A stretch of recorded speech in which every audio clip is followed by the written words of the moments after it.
Yep, knife crime. I've been tackling knife crime for 20 years. And today, driving here to talk about knife crime, we've got this story. 2 London police officers were stabbed this morning. Oh. I think it's Leicester Square in the middle of London. Yep. Male officer stabbed 3 times in the neck and a female officer stabbed in the arm. Both are going to survive, so I'm really thankful for that. But what is our country coming to, and what's the capital coming to when even police officers are being attacked with knife crime? London Mayor Sadiq Khan branded the incident as just another day in London. No, sorry, he said utterly appalling. I'm joking. Yeah. But it's like, this is your London. Sadiq Khan came in saying, I'm going to abolish stop and search because it's racist. And and we're going to get to that. Yep. And to be fair, it's not all just about Sadiq Khan as well. You know, he's like that, but the Conservative Party are just as equally to blame. The next story is from Wednesday. You need to have a look at this. You won't believe this. This is in Huddersfield, which is, not London. And we have video captured of he looks like a teenager, masked up with, they call it a kitchen knife. If you zoom in, it's not a kitchen knife, it's a Rambo knife, walking up to this Asian guy and stabbing him. Yeah. How damaged that man is, I don't know. Broad daylight, outside a church, people filming, people walking past. It's not in the middle of the night. This is not after the pubs are closed. This doesn't look gang related. I don't know what's gone on here, but every day in Huddersfield. And this gent is walking around with a 12-inch Rambo hunting knife. It's disgusting. Absolutely. But this, like I say, this is not just London now. This is in all our small towns, cities. Knife crime has become an epidemic. I saw machete attacks are on the rise as well. Like in Birmingham, there are gangs of black youths just attacking each other in the middle of the street, in the middle of the day with machetes. It's like cultural, because where do machetes come from? Africa. Well, so yeah, this is a cultural import of using the machete, which we've never had before, apart from in the Chinese communities. The Chinese gangs have used machetes. I witnessed once in Manchester, Chinatown, some guy getting chopped up. Don't know what he'd done, but this was about 30 years ago. If you click onto the next photo, so that's me 20 years ago. I had hair and it was black. I haven't aged a day. What are you talking about? So like I say, I've worked with the police and worked stopping kids getting involved in crime for over 2 decades. Not just professionally, but personally as well. So I've been robbed at knife point when I worked in a shop in Moss Side in Manchester. A month later, they came back with guns, robbed me for a second time. My school teacher, when I was 15, music school teacher, got stabbed 42 times in the chest by a pupil who stayed after school to get her. And a friend, his brother, was jumped by some lads coming home from school, about 15, and he ran all the way home. It was only when he'd got home his mum realised he had a knife sticking out of his back. It punctured his lung. The knife was still in his lung, and that's what saved his life, because they got him to hospital. Then the surgeons removed the knife. Yeah. Otherwise, his lungs would have collapsed. Jesus. So I've seen this sort of stuff, firsthand from the 80s. And I've been working on the streets and employed people to work on the streets for the last 2 decades. And that's about speaking to these young people about crime and consequences. Can you guess why you think young people carry knives? I would have thought it'd be out of self-defense. That's probably the number one reason we get told. Yeah. So you'll have the hardcore criminals involved in gangs, and we tend not to speak to them because they won't speak to youth workers on the streets. But the kids who are low level involved in stuff, or just everyday kids hanging around, when we speak to them about the knife they're carrying, the number one reason is for protection. And we say, why protection?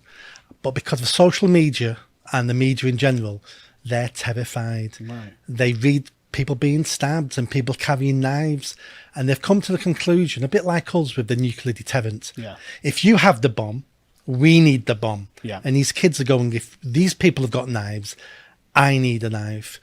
And those kids are not the violent ones. They're more likely to be stabbed by their knife because they don't have it in them to stab somebody. So they pull it out.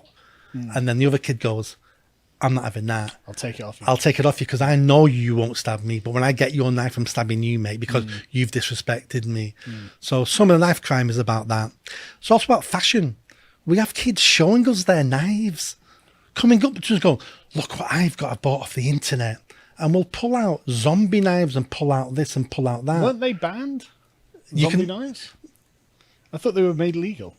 You can't go into a shop in the UK to buy one, but the internet, you buy everything off the internet. They'll call it a fruit paring knife, and you'll buy it online. It's a zombie knife, so there's way around all this. But it's a status symbol. Right. Look what I've got. It's the latest thing. Look what I've got.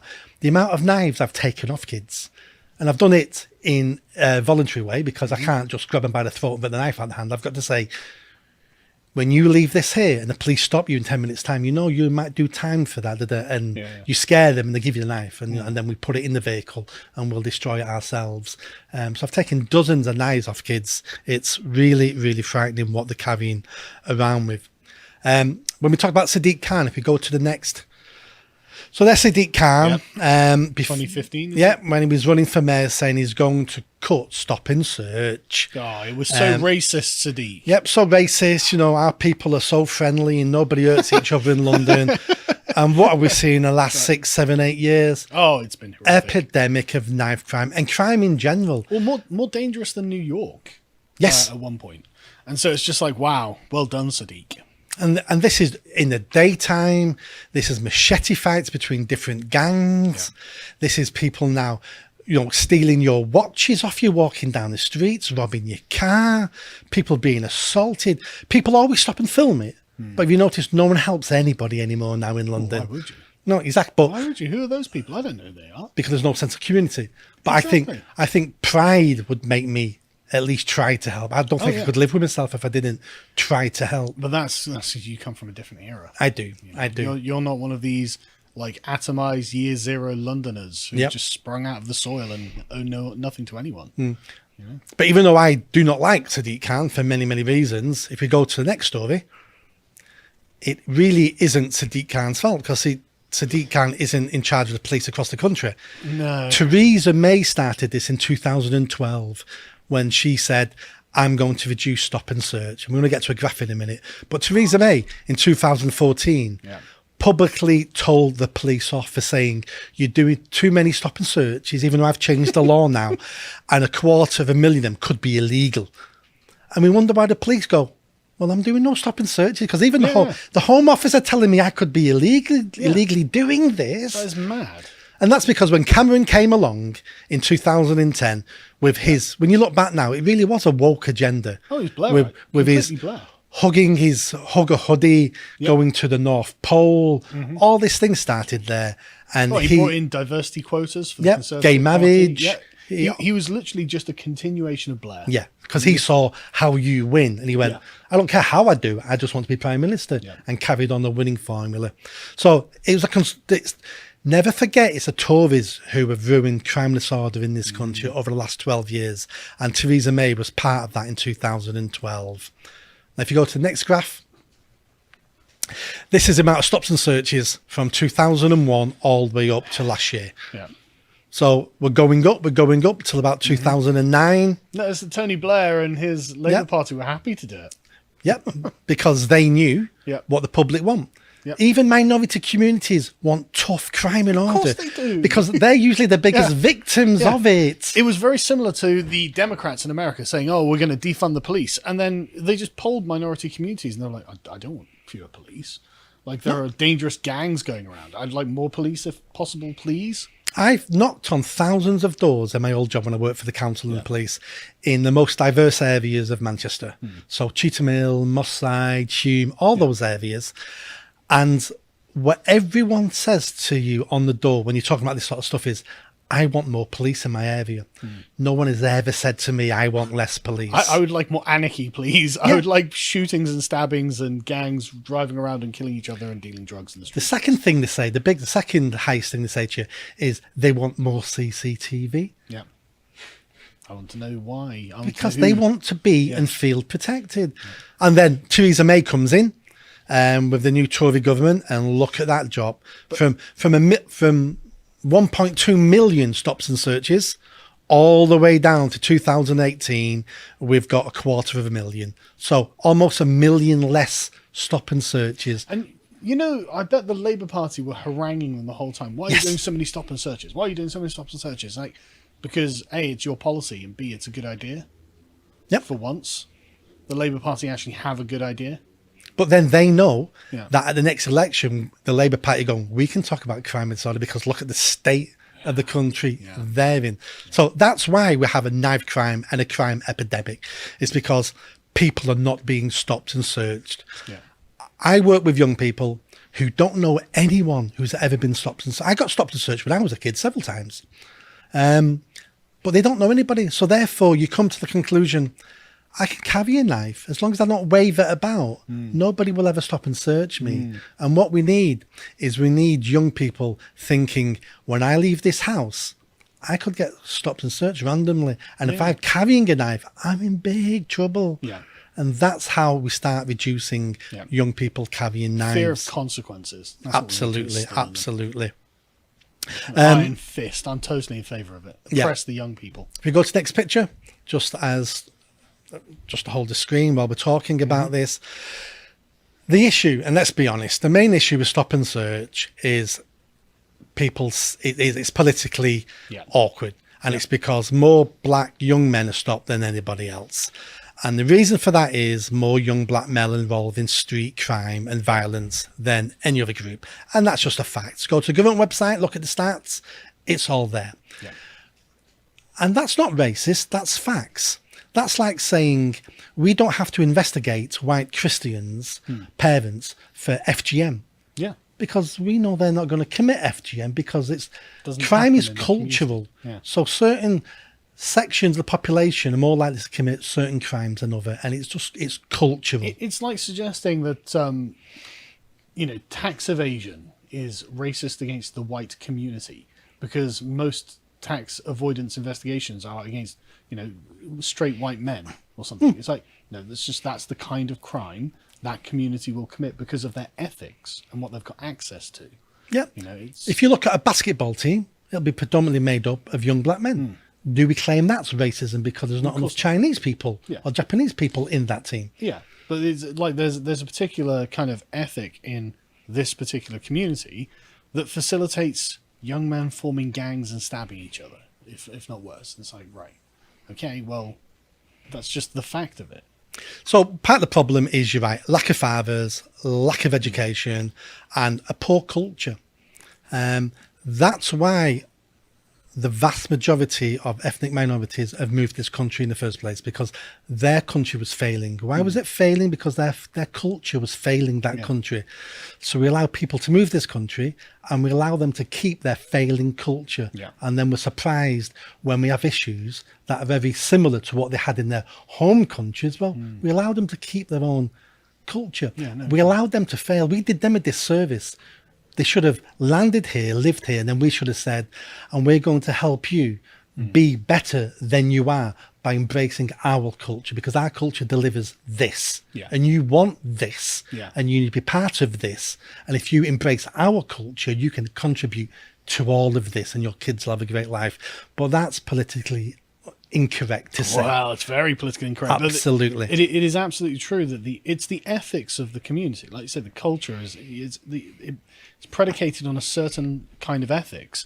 I mean, in this community, okay, well, the ethics are, you stab someone for disrespecting you. Okay, but that's not how it is in English communities.